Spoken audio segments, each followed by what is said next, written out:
musidɓe yiɓe mi horo fomlando sofringe so ñalle jam kala continue fewdo sayi ɗo sellu balde ka hande ɗo lundi 16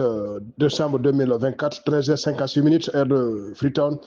ko ɗum wiyete 2 minutes 4 minutes on the English time 4 minutes ɗo engol 2 o'clock on ko ɗum wiyete 13h56 minutes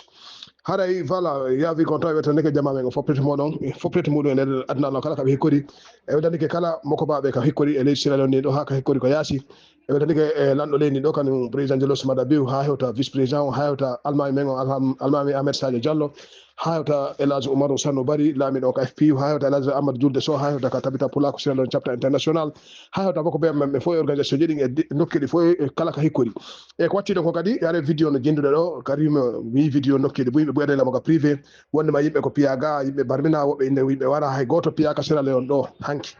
hay goto piyaka leydi Sierra Leone ndin ɗo hay goto kadi e barminaka ɗo hay goto kadi e yennaka ɗo fi ko waɗi Sierra Leone ɗo ko hanki yimɓe noon nanggano kono yimɓe nanggaɓe kadi ɓe fof ɓeccirano hanki goto walani ka kaso sina suka goto onno kadi ko letawa o nangga wede tawi niɓɓi ɓay ko 23 heures e goɗɗum woni ko nangga onno ko ɗum wallinimo ka kadi ka nokka o waali to ɗum ɗo noon haɗa nayi programme ji gotti ɗin wonno ko nangga on kadi bimbi ɗo e sukaɓe men ɓenteno pottal bawi woɓɓe goto yahuno yaltinoyemo bimbi ɗo kadi ɓe sonnaɓe men goo ɓe yaltinoyi onno suka kadi o hettiki haare onno kadi moye jaam kare affaire hunde kadi waɗanimo goto kadi piyaka donc kala meɗen faala yimɓe jeera média ji ɗi moƴƴama kala jeera groupe ji mum ɗin kala ko sifa ɗi vidéo ji adda itton ko vidéo ji ɗi par ce que preuve ala ko memine ɗum tension memina ñakko memina probléme ji nokkureji ɗi donc haɗa ko tangguela fota ɗin ɗum piiji